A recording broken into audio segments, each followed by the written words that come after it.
Today we are talking about the 10 do nots in marriage. Oh my gosh! And now for the main event you've all been waiting for. It's time for the topic of the day!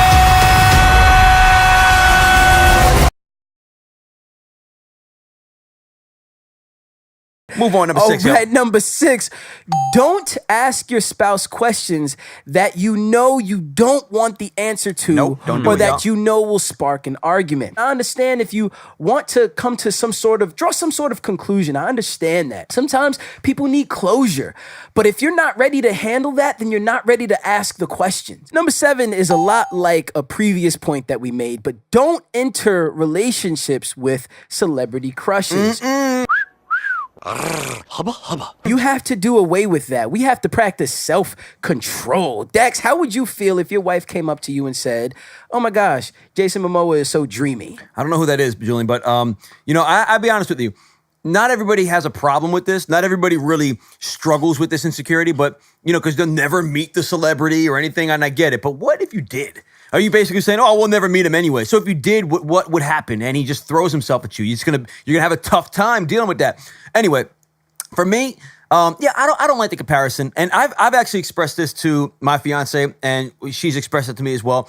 We don't like to hear about, I had this celebrity crush. Why do you have a celebrity crush for? I can't stand people that post up Woman Crush Wednesday. Post your own woman up. That's fine. And they got a husband and it ain't them.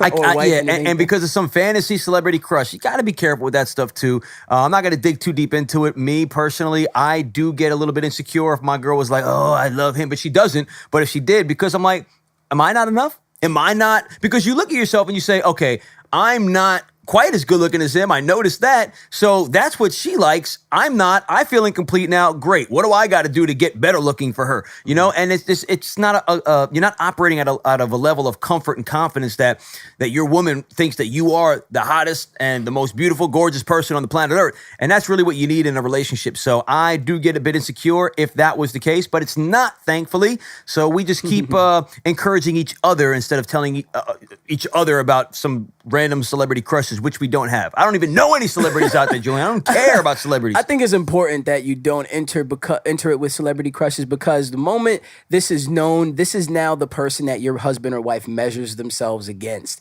They're like, "Oh, right. Okay, this guy is this, but I'm this," and that's always going to be there subconsciously. Yeah, So you want to be careful with that. Come on, y'all, be careful.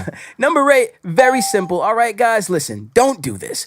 Try not to ever add anything to your wife's meal. Come on. Okay? Come on. Women don't want to see you add salt to their mashed potatoes, okay? Nor do they want to be told, this could use a little salt. You know what I mean? They don't want to be told that. Don't be putting hot that. sauce on your wife's chicken. Hot sauce is a condiment. I can understand that. You know what I mean? Hot sauce, ketchup, those are things that go on the side. You can dip it. Yeah. But don't add something to you're just telling your wife that what she made wasn't good enough. Number 9, listen, be careful. Pick and choose your arguments carefully. You don't want to be that couple that argues about every little thing.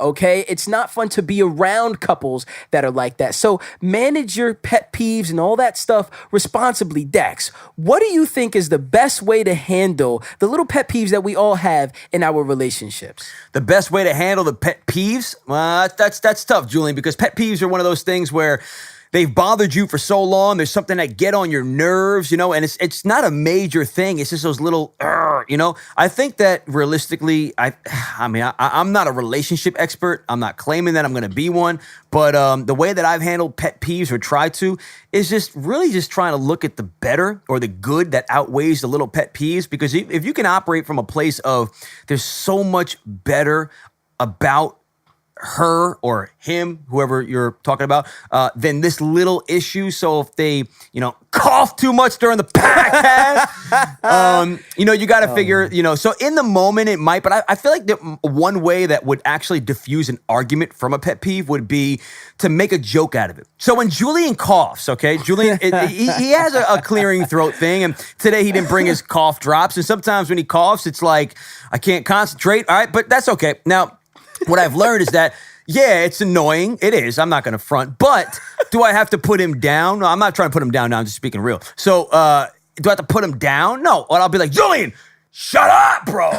But it's a joke, right? Yeah. But it's a way to communicate like you're really annoying me, but like, hey, bro, like, just chill out. It's all good. Like, we're fun. It's fun. In a very kind, obnoxious way. Shut up, bro. Or No, I'm kidding, when he's chewing. Okay, so I have a real problem with chewing. Gosh. When Let's somebody's just sitting- get this out in the open. Dax has 45,627 pet peeves. This is okay? true. This is true. I have the problem. It's not you, it's me.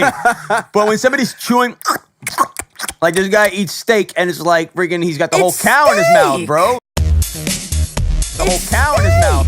Cow in his mouth. Cow in his mouth. The whole cow in his mouth. And Like, you want me to get rare. just close your mouth.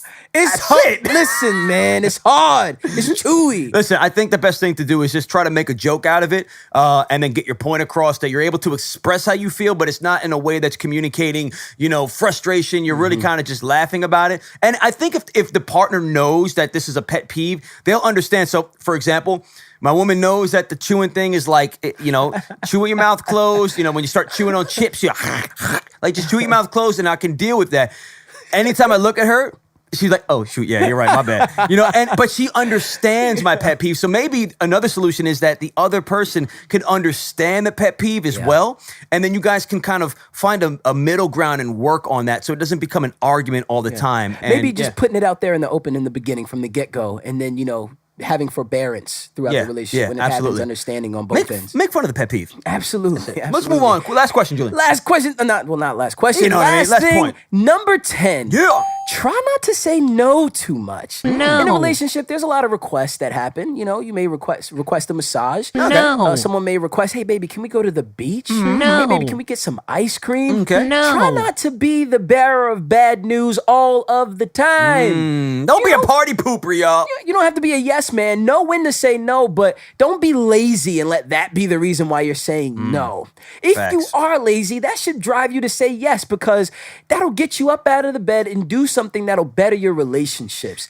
Try not to be a no person all the time. That's what it's all about. Better know what I'm that saying? relationship, y'all. Those are the 10 do nots in a relationship and or marriage. Dax Hammer.